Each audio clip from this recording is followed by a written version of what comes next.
I want to give a huge shout out and a thank you to my sponsor, P2 Collectibles, located at 204 East McGalley Road in Muncie and on eBay as well. So next time you're here in Muncie, let us know. Come give us a visit. Hey, what is up, y'all? This is Austin Plus 3 TCG, and today I'm coming at y'all with a deck profile. We're going to be taking a look at Cyberse. Now, this is the ultimate budget casual players deck profile. I mean, some of the card choices, I guess, aren't exactly budget, but they can be easily replaced.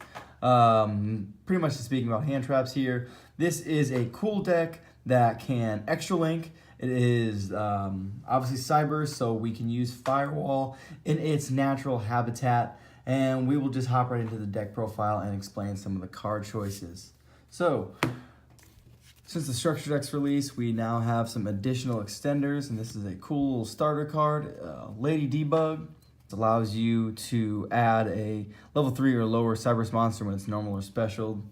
Then we've got Cyberse Gadget here. This card is cool because it allows you to play in the grave a little bit. Card's normal summoned, you can target a level 2 or lower monster in your graveyard, special summon it, but it is negated. Special summon in defense is negated. And if this card is sent from the field to the grave, you can special summon a gadget token. So the name of the game is pretty much as link spam, link and token spam. Try to get out as many monsters as you can on the board, and then just keep recurring them either from deck or grave. And just keep spamming the board so that you can try to extra link. And then Prompt Thorn, this allows you to facilitate the extra link a little bit better because this and a level 3 or a level 4 card on board is just a lot of link spam, and that's, like I said, that's pretty much the name of the game, just trying to spam the board. This card, you contribute a level 4 or lower Cyberse monster, special summon any number of Cyberse normal monsters from your deck and or graveyard whose total level is equal to the attributed monster's level on the field, but banish them during the end phase. That part doesn't really matter, you're just trying to link, like I said. This and a level 3 or a level 4 goes great because you can if it's a level 3, you can just summon 3 of these guys. If it's a level 4, you can summon 2 of them and a Bitron. So that's pretty much the utility of these monsters. They can also be summoned, or they can also be used for cards like Link Karibo, Link Spider, and the other Link ones that'll be showing later. Balancer Lord, I would argue this is one of the most important cards you want to start with, or I don't even want to say start with. You want this to get banished because you want to be able to special summon your monsters from hand. Once per turn, you can pay 1,000 life points, and during your main phase, this turn you can normal summon 1 Cyberse monster in addition to your normal summon set. And then the other effect is, if this card is banished, you can special summon 1 level 4 or lower monster from your hand. And that is very relevant because the entire deck is level 4 or lower, and they're all Cyberse. You're all just trying... like I said, you're just trying to get as many monsters on board as possible, and you just need a lot of cards to facilitate that because so far Cyberse don't really have a lot of starter cards. A ton of extenders. Like here, Widget Kid. If this card is normal or special, you can special summon a level, or you can summon special summon a Cyberse monster from your hand in defense position. I only use it once per turn. It's a Goblinberg. Like I said, it's just a deck full of extenders. That's the problem with the deck, is that there's so many extenders, and you need to open at least 3 cards to enable any kind of link plays. And that's why we're playing 2 backup Secretary. Pretty much just a Gilosaurus. In a sense, if you control a Cyberse monster, you can special summon this card from your hand. Flame Buffalo. This is a decent extender, but not a great one. You really don't want to open it unless you have another way to get it on the field. But if this card does leave the field, you can discard 1 Cyberse monster, and if you do, draw 2 cards. The main way you're getting this off the field, if you just open it by itself, is with Link Disciple, and then you can just pitch a card. Ideally, Sea Archiver, but this is just 2 one-ofs in the deck, so it's highly unlikely that you're going to open both of these. However, it's a cool combo because if a monster is normal or special summoned to a zone a Link monster points to, you can special summon this card from your graveyard, or if it's there when the summon resolved, or hand, even if not. But banishment leaves the field, so it's cool because it can special summon itself when you special summon. Pretty much when you're going to your Link plays, you're just trying to special summon this either from hand or grave. Same thing with Link Infrastructure. This just allows you to special summon to a zone your Link monster points to. Dot Scraper, just another level 1 card. Because we are playing 1-for-1 in the deck, so cards like Prompt Thorn and Dot Scraper are pretty relevant. If this card is sent to the grave, you can special summon it, and if it's banished, you can special summon it. But you can only use one of those turns once that turn, or one of those effects once that turn. It's cool because you can summon it with 1-for-1, or you can pitch it and then you can special summon it. And then to round off well, I guess this isn't round off the monster, but just playing 2 Ash because this is a deck full of combo cards.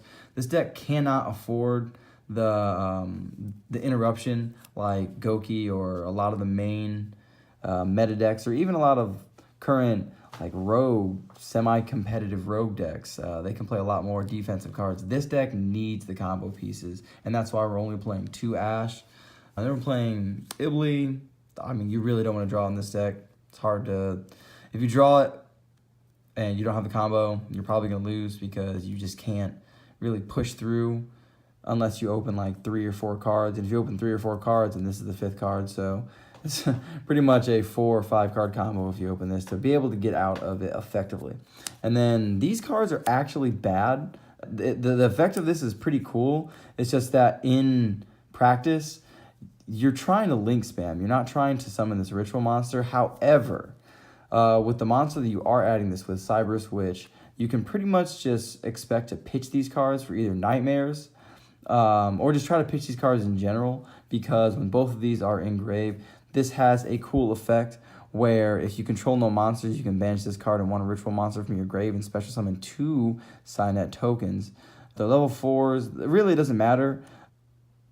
You just can't, you just need these. You need this in the grave so that you can use it for next turn, because you can't use it the turn that it's sent there. However, it does allow you to have a next play if you do get it in the grave.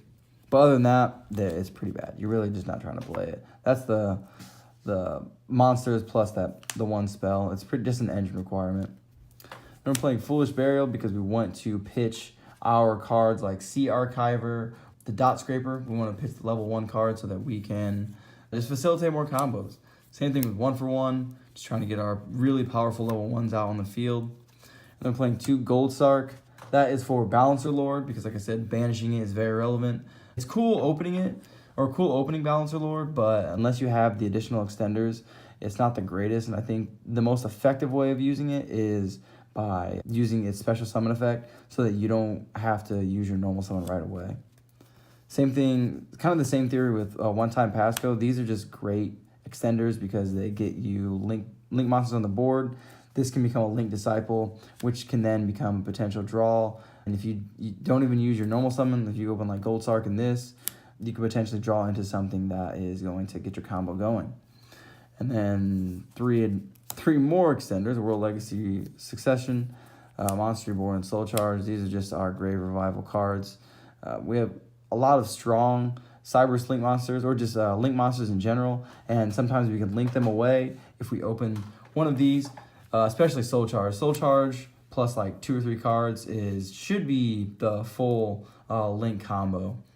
Like I said, it takes a lot of cards for that to really to get there effectively. But this deck does have a big issue with dealing with pretty much any board. It's really difficult for this deck to go second, so I feel like Raigeki is very relevant. Playing a lot of Saki 1-ofs, hey, they help you get there. And Raigeki said this deck doesn't have the strongest board presence without a huge combo. So in order to be able to get through these boards and still combo through, I feel like Raigeki is pretty good, even though it's not a combo piece. Same thing with Call by the Grave. They're not combo pieces, but they do let you combo off. You could arguably just play 3 Call by the Grave and cut the Raigeki, but I feel like playing the Raigeki, because this is going to be probably just a locals deck. You can take it to regionals if you want, but, ooh, buddy. I'd love to hear your reasoning on that one. It's just not the greatest deck, but it is pretty fun. It's kind of cool to play a type pure deck where it can still extra link and essentially just do cool stuff. On the extra deck, 1 Link Disciple and 1 Link Devotee. I hate this card, but I love this card because it's a link spam card, and you can draw a card with this. So any 2 Cyberse monsters on the board, level 4 or lower, you can just first summon Link Disciple, then summon Link Devotee, activate Link Disciple to tribute this to draw, and then you get to summon 2 tokens. The only problem is you cannot summon Link 3 or higher monsters. you can't link summon link through your higher link monsters. And that is so frustrating because there are times where you will draw into the quote-unquote combo, which combo is either going full extra link or going into a triple link tri-gate board, which is just one negate in this deck. That's usually what you're ending at. So you're going -1 to get a negate, so I guess it's dead even. But you can't do that turn 1 if you summon this, but sometimes you gotta do what you gotta do. If you do open something off drawing from Link Disciple, it's very possible and very easy to get into the Nightmare Trio board, the Nightmare, Phoenix, Goblin, and Cyberse. So you can at least stall for time, or stall for some kind of advantage. Hopefully you draw into it. Link Spider, this is just for tokens, really. You're just making this and then going off into your plays. If you draw into a normal monster, I guess they can be a combo piece at that point. Link Karibo, kind of a combo piece, only without Scraper. Honeybot, just another Cyberse monster to protect your stuff. Not really making it all that often because the Nightmares are just inherently better. Cyber Switch, I wish I could cut this card, but those... Its last effect is probably the best part about it. If you activate the effect where if a monster is special summoned to a zone this card points to, you can banish the spell and then add the ritual cards I was talking about, the Cyber Ritual and the Cyberse Ritual monster, Cyberse Magician, I think is what his name is. Anyways, once you add those, you then unlock the last effect. Get to put a cheat code in, and then you can special summon a level 4 or lower Cyberse monster from your grave, and that can just help you get into that either the extra link board or the Nightmare Trio board or the Tri-Gate board. That's pretty much, those are the 3 game plans here. Then I'm playing the Nightmare package, Mermaid, 2 Goblin because it does come up. Because you can pretty much just combo off like Goki if you open up the nut, where you just Goblin, you don't use the first Goblin, and the second Goblin you use to summon the Ibli. Phoenix, Cyberse, Unicorn. This is really not getting made often except for spot removal, and by that point, you might be at a disadvantage because if you can make this and pick through their board, you're probably not going to have many cards in hand either. Tri-Gate Wizard, Firewall, combo pieces, and then Borreload for the just in case. I have made this quite a bit because, like I said, you can go into the Nightmare Trio board, and then if they can't get rid of it on that turn, then the following turn, you can just go into a Borreload Dragon by summoning another monster, and then take those 2 away. Put the Borreload in with the Phoenix, or really you can just link it to any of the Nightmares that you need at that point in time, and then go into it. But the extra deck space is really tight. Everything is a combo piece, but it is, for the most part, a fun deck. It's not the most consistent thing in the world. But if you can just find small strategies, like I said, make the Nightmare board or make the Tri-Gate Firewall boards, those are ideal as fuck, let me tell you what.